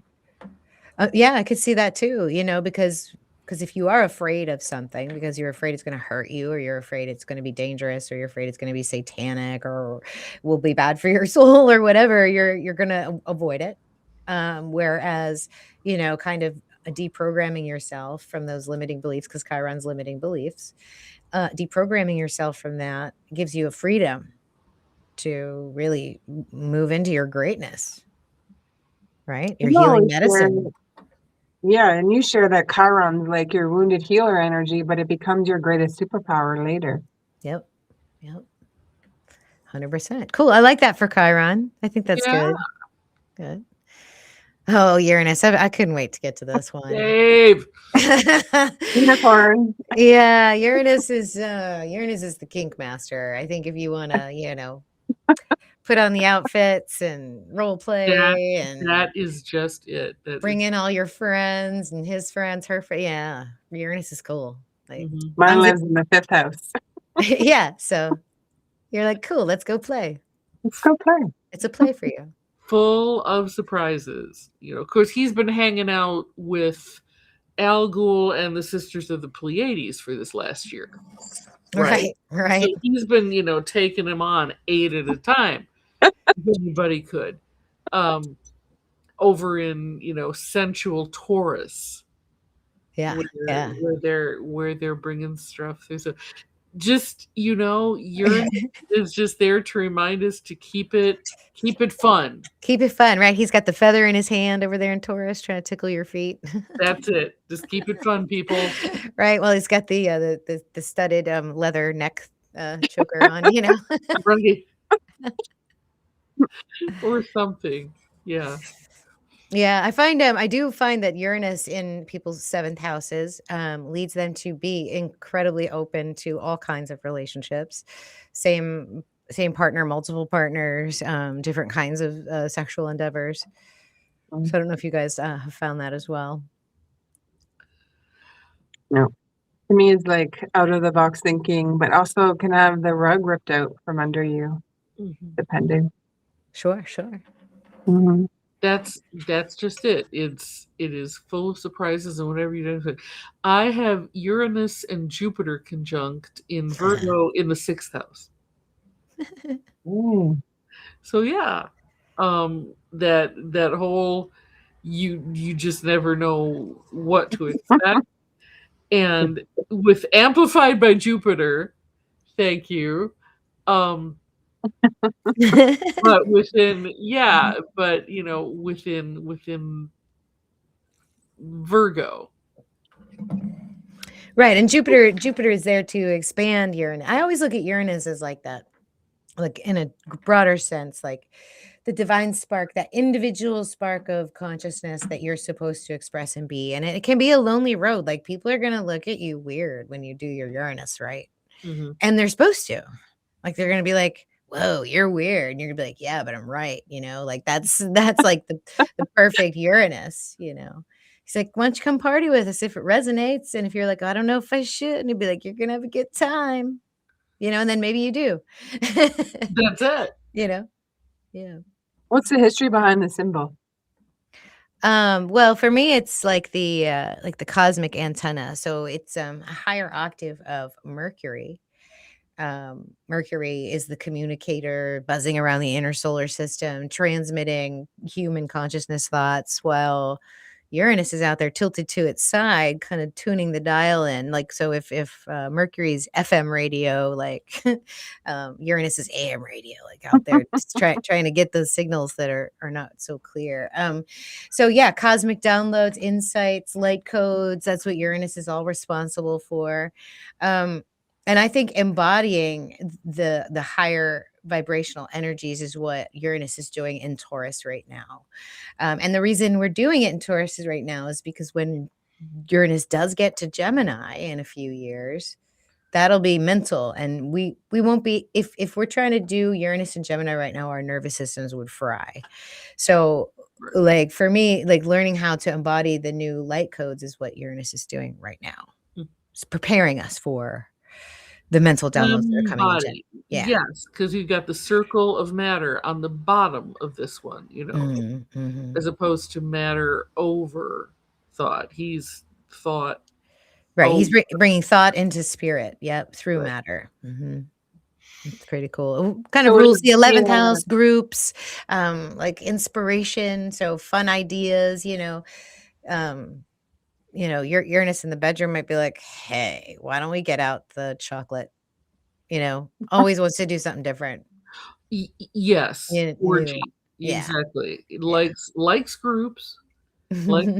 Although he's also highly individualistic. Right. But, Uranus work can remind us how to keep ourselves in right. a group. Right? And you probably can't tell this guy what to do either. No. No. Not at all. So he likes groups. He likes lots of people. He likes kinks, likes orgies, but always centered, right? Always knows who he is, where he is, and where somebody else begins. And I think that's the greatest gift of Uranus, really, is that he knows himself and is not afraid to express himself, and in fact wants to be able to express himself in extremely creative ways. So you don't need to attract him. I mean, Right. Uranus, very much like Venus or very much like Jupiter, sees the attraction to everybody. Right? Like everybody's got something attractive. Oh yeah, I want to make love to all of you. Yeah, that's exactly it. That's exactly it. Just don't bring me down. Just right. There's no low vibes. There's no low vibes with Uranus. Don't talk about bad things that's happened. Don't make fun of people. Like, we are all humans. Just love each other. Yeah, I love that. And So, do you find then with Uranus in Taurus right now, this would be like we're finding our personal freedom or breaking rules of what we learned from the past, or more of a sensual revolution or an intimacy revolution, not necessarily sex. Oh, I love it. Yeah. And then we'll get into the mind when it goes into Gemini, but delicious energy. And I find even younger people, because I do readings for younger people as well. I have had the pleasure of sharing with some young 20-year-olds, and their parents were present, that they have a very sensual or sexual heart. And I share it in a very gentle way, of course, coming from religion, but that they can find something within themselves. Like, there's a reason why you have these desires, or these thoughts are coming up, or your soul wants to move you towards some of the sexual stuff. And they're gonna be like Uranus in Sag or Uranus in Aquarius, right? Yeah. These people, yeah. Yep. Yeah. Very cool. Yeah, we'll learn a little bit more about Uranus in the Cycles of Light class. Let's hit on Pluto, because Pluto is or Neptune. We'll do Neptune, then we'll do Pluto. Neptune, Maria's favorite. I got Neptune all over my chart. Neptune is my chart ruler. I have Neptune conjunct my moon in the 8th house. I mean, I'm just Neptune everywhere. And I love her. And she gets a bad rap, I think, that just I know associated with illusion and delusion, but really Neptune is expansive again in a similar way to Jupiter, but within. Neptune expands. Like Yeah. the sun will amplify and Jupiter will expand. Neptune also expands, but within, on a spiritual level, on a depth level. It's like she makes things have more depth and more nuance and more richness. I like her for fantasy. Yes. So depending on where your Neptune, a lot of us have Neptune either in Libra, the Scorpio Fucus range, or in Yep. Sagittarius, and they're all very different energies, especially if you're looking at the real sky. And I think Neptune's in Scorpio. We have a very dark and delicious fantasy world. Like we can think of things that are kind of dark and kind of not stuff you'd want in your face, and we can be okay with it. Yeah. And there's Neptune just expanding that realm of possibility for you. Mhm. And that, I think that is her greatest gift, is that she just gives us access and expands that realm of possibility. And without her, we wouldn't think of some of our best ideas. We wouldn't be able to envision a future that we've never experienced, because you don't need to have had experiences for Neptune to work, right? Right. To think of something completely else. So that's and that is the gift that Neptune brings to say. If you can spark her fantasy world, not even so much bring them to life, but just put her in that space, Mhm. off she goes. Off she goes. Happy lover. And the transcendental, like, orgasmic experience, I think that's Neptune as well. Yep. Right? Because you're out of body. When you leave your body, when it's that good that you can leave your body, that's thanks to Neptune. Yes. Yeah. I'd like to add breathwork and transcendental experiences as well. That you can get there with plant medicine, but I love using breathwork instead because you're just more present when you come out of it, like your experience, whatever. Yeah. But you can do it yourself, and with the types of breath and the different kinds, then you can activate your own ecstasy, DMT, oxytocin, and that by yourself, through a breathwork class, which is really beautiful. But even with this Neptune, I still see this as a sexual revolution in the sense of if it's in Libra or Scorpio, Fucus, Sagittarius, that's 7th, 8th, 9th house. To me, that's, with Tantra, it's spirituality and sexuality together. Yeah. Oh yeah. And, You have an 8th house. You have an 8th house Neptune, don't you, Maria? Yes, I do. And Brian Hardy, you're right that classically Neptune is a male character. Well, Poseidon is. I think people get confused between Poseidon and Neptune. I've always read and felt Neptune as feminine. I always have. So this is a Maria astrology thing, but yeah, I see Neptune as a very, very feminine energy, partly because of the way she expands. I mean, Jupiter expands in straight line vectors. Neptune's expansion is more like this. Well, you know how they determined whether they were feminine? You know how they used to do that? I swear to God, I'm not making this up. The way that they would tell you whether a planet was feminine or not was how moist it was. Well, the moon is moist, Venus is moist, moist, Mercury is sometimes moist, I guess. And I would say that since they didn't know about Neptune, if they knew about Neptune, they would probably say Neptune's pretty moist. I don't know. Well, yeah. I mean, they did name it after the god of water, so Right. right there. Yeah. So anyway, I go with feminine. Okay, I like it. There it is. Thank you for asking. Yeah. Moist. Moist, yeah. Don't say that word My anymore, husband right? cracks up at the word moist. And he's like, moist.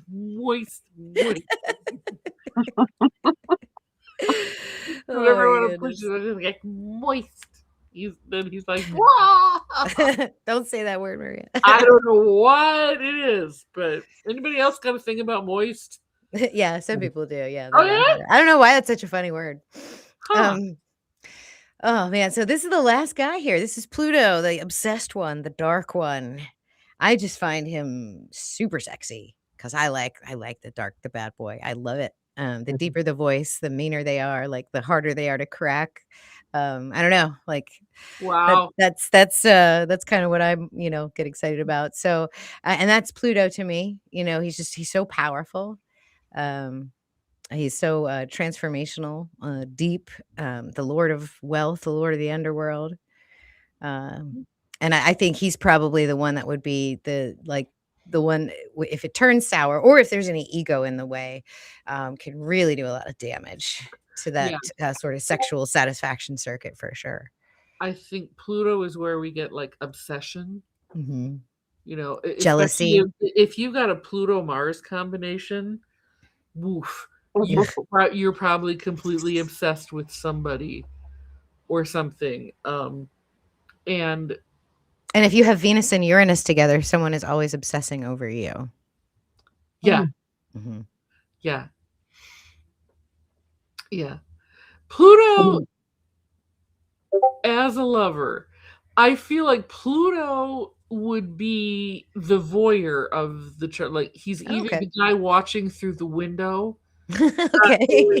not really wanting to take part, or he's got an obsession that wants to stay an obsession, right? He couldn't bring it into manifest reality because that would somehow dirty the perfection of his obsession. Okay. Uh, Our but Pluto for the eighth house energy, but also like the underworld and our secrets, sex, death, and secrets. Hmm. So that if you're Scorpio rising, then this is your chart ruler, which is really, you'll be drawn to those things. This is what I mean. Like when you understand where these placements are in your chart and why you maybe have some of these tendencies, it'll make more sense. A lot of permission, I feel, is given once you look at your actual chart. And Pluto energy is so delicious. And I find for those who feel that they've got a lot of trauma or a lot of stuff to heal and to go through, instead of it being this big, huge job where, something that you don't want to do, I would have a reading and figure out where's your Chiron and where is your Pluto and what houses they're in and what signs, because it's going to give you a little insight into where the secret places are that you would hide. that's it. That's yes, it's the hidden and the Yep. secret and the stuff that I really don't want to be seen, partly because I'm afraid that it's going to, like I said, sully the the beauty of it that's in my head, but also because there are things that are meant to be held close, like death. You really can't share the experience of death with somebody else. It's something that only you and Pluto will do together. There's Woo! some feminine energy with the Scorpio and with Pluto too, right? I almost feel like don't some people say that Pluto is sort of like the higher octave of Mars, but more feminine? Isn't there some feminine energy with Yeah. Pluto? Yeah. Well, I would say connected to the rising of the Phoenix. So that's a feminine, it feels Mhm. feminine to me. Yeah.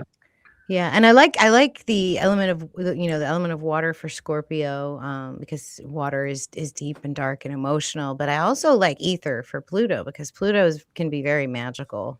Yes. Yeah. Yeah.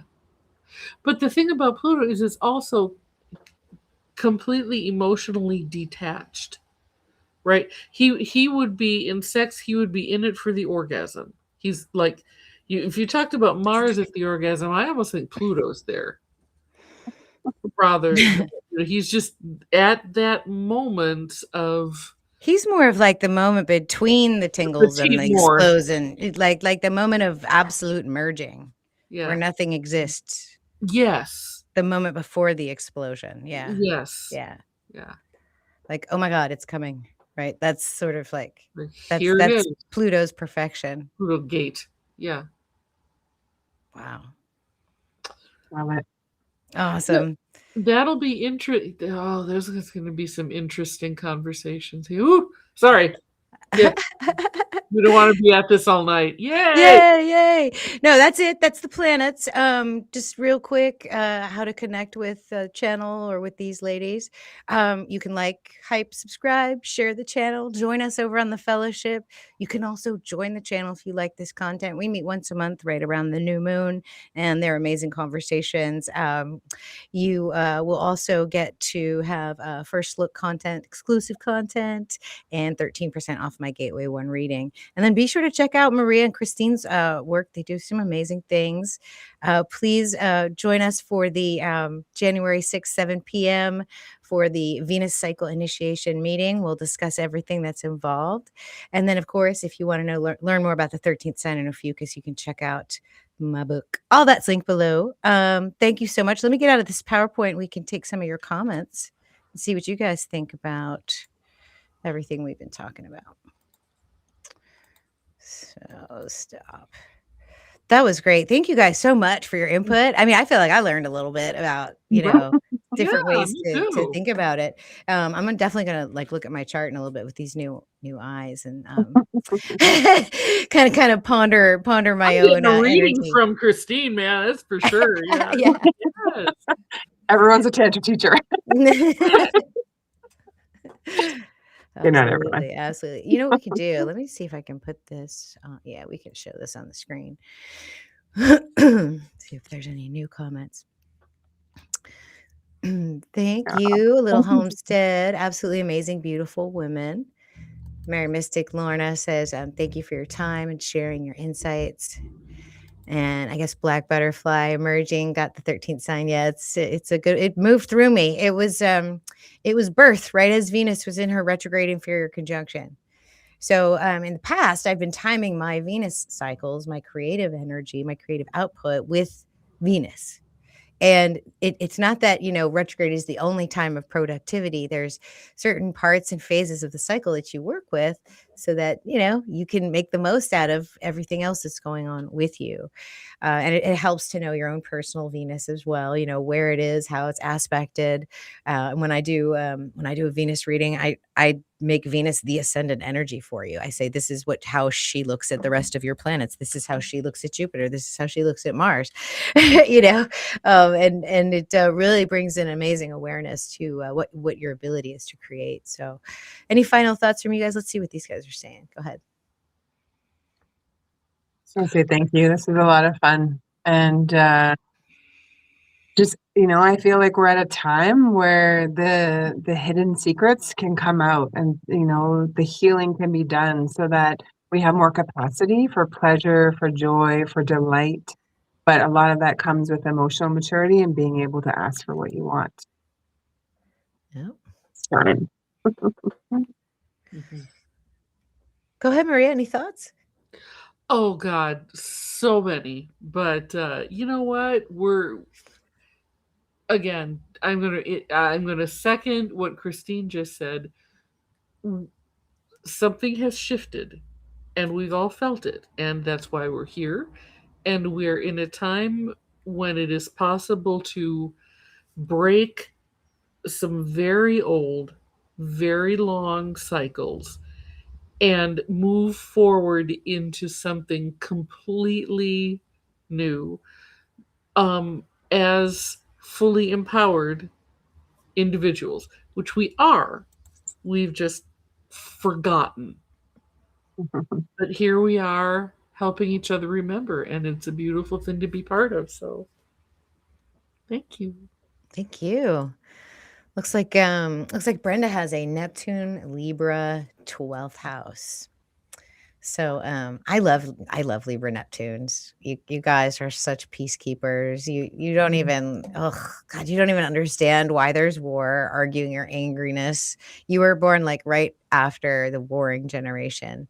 And you just see things from such a high level. We were born of hippies. It's Yeah. Like there's no hate here. There's no hate. It's so beautiful. Maria, what do you think about this 12th house Neptune? Oh, Neptune in the 12th house in Libra. I mean, I love this. You're like the original shaman, right? The this born of hippies in from the peace, love, and understanding. All we're saying is give peace a chance. And you're gonna want to bring that into the world through just your presence, right? I Yeah, think Neptune doesn't have to do anything. Like, no, it's just so rooted. Yeah. as time goes on, people are just going to want to put flowers in their guns whenever you walk into the room. I mean, it's going to be a beautiful thing to unfold within you, um, as as long as you manage the sorrow of having to watch people who don't get it yet. That there can be a lot of Mhm. your heart breaks for the world over and over and over again, and I think that you're really going to have to uh, and maybe you recognize this, that there's going to be a need to really know where you end, where your feelings end, and because you're probably extremely empathic and you want to know what's you and what's not you, and you pick up an awful lot of not you, and so that might be your particular challenge, but you're I particularly know Brenda. We've had a couple good. conversations. She's a very peaceful, soothing, beautiful energy. So thank you for coming, Brenda, and thanks for sharing. Um, this person's been a little chit chatty in the chat with some comments. Do you see how they link Uranus to Aquarius? This is a modern invention that has nothing to do with alchemy.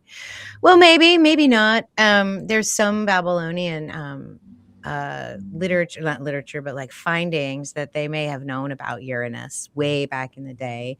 They may have known about its strange energy because it actually does have a tilt to it.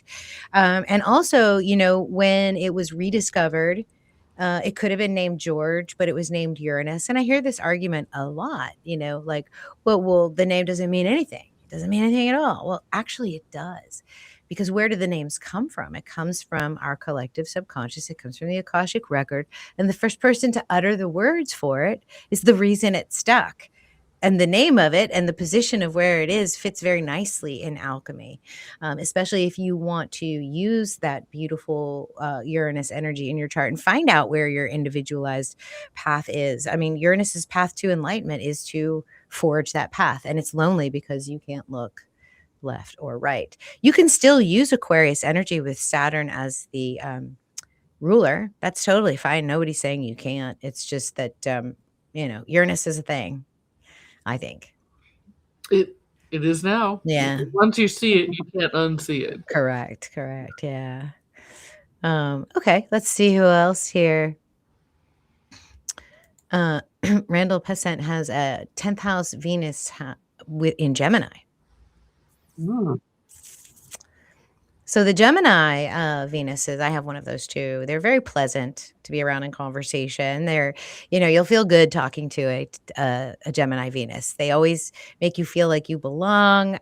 They're fun to create with.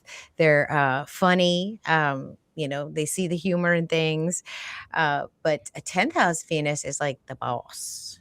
So you're supposed to be kind of like the one that, kind of brings people in, attracts people to come to the table so that everybody can be at the party. Like you're the life of the party almost with this 10th house Venus. What do you think of that 10th house Venus? Totally with what you've shared. I think one thing would be the shadow of self-doubt.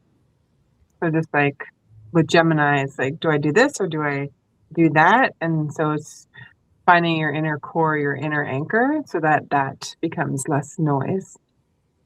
Oh, also something that just came to me with this Venus is that the deeper, like you may not be able to get this with this Venus because she's going to be very, she might be scattered.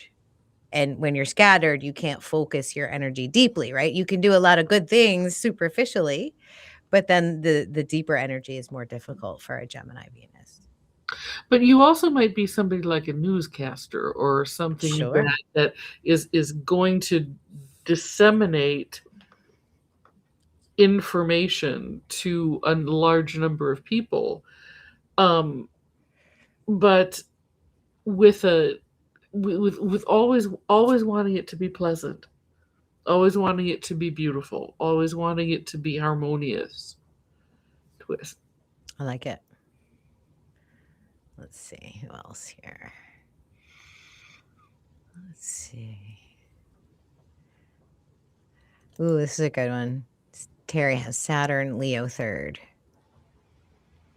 I kind of like Saturn and Leo, although there's a little bit of fear of showing yourself.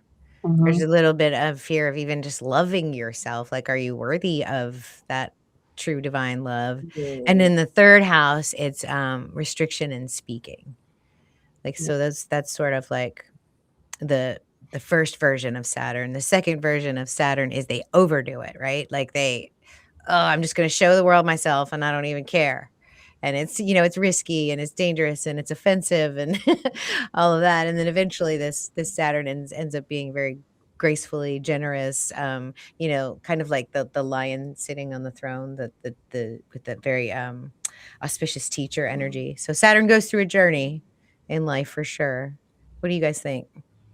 Not biting your tongue.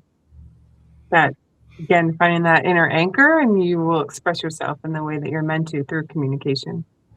I feel would be like very electric communication. Yeah. With the Leo. Awesome. I don't know if I get to all of you guys' placements, but yeah, I think I'm kind of running out of energy. How about you guys? You want to take maybe 1 or 2 more questions and kind of wrap it up? Let's see if there's I anything think else. so, yeah. Yeah. I don't see all the comments, but I see some 12B78. She said, I think it's a she, or they say, thank you for this conversation. This is the journey I have been looking for. I can't wait to find out more. I hear you. I think that we are all on the same page. Like I said, it's come to me. It's messages from spirit. Like, you need to do this, especially so the whole story is, so last summer, the end of last summer, this past summer, I wanted to write the Venus book, and I did. I got most of it written, and then when I did the Venus and Lilith chapter, I really began to like have a download on like just that energy of that pure creative power that we have within us, that is so powerful that it's suppressed because it can cause damage. It can hurt things, it can break things, it can destroy things, but it's also so creative. And it can bring amazing blessings into your life. And I can think of 2 cooler people that I would love to be guided by, and to help guide other people through the same journey. So yeah, that's how I feel about all that. Yeah, good. And Maria, can you share a little bit about Lilith? Lilith. Can I share a little bit about Lilith? Probably not. in a nutshell, Lilith, there are 2 points of Lilith that I read. Lilith's black moon, which is the moon's apogee point, the point at which the moon would be furthest away from Earth in its orbit. And that represents everything about us that we reject, that we don't like, that we try to push away, that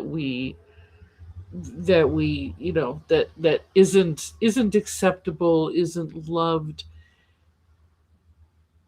And therefore, it's all of that stuff that we push away, but that what we really want to do is integrate it, right? So the idea that we push this away is not working for us anymore.